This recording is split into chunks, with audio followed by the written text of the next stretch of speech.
Male priče.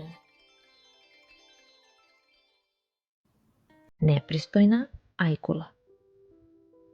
Duboko u plavom okeanu grupa malih ribica igrala se svakog dana. Volele su da jure mehuriće, skrivaju se u morskoj travi i trkaju sa morskim strujama. Jednog dana doplivala je mala ajkula. "Mogu li i ja da se igram sa vama?" upitala je. Ribice su bile nesigurne, ali su ipak pozvale ajkulu da im se pridruži u igri.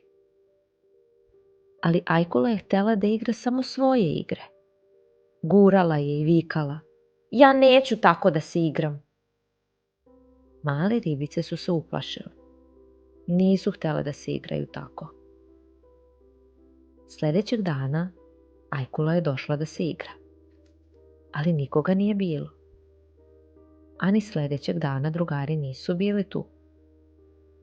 Onda je vidjela svoje prijatelje ribice kako se igraju daleko. Doplivala je i tiho rekla: "Mogu li da se igram sa vama?"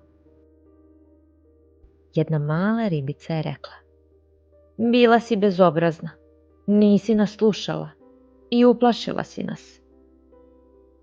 Ajkuli su oči zasuzile. "Izvini," rekla je. "Želim da budem fina, želim da budem dobar prijatelj." Ribice su se pogledale, onda su se osmehnule. "Dobro, hajde da probamo da se igramo ponovo." Ovog puta ajkula je slušala. Lepo se igrala i smeškala se. I bilo joj je zabavnije nego ikada. Ajkula je naučila da bude dobra prema drugarima i sada uživa igrajući se sa njima.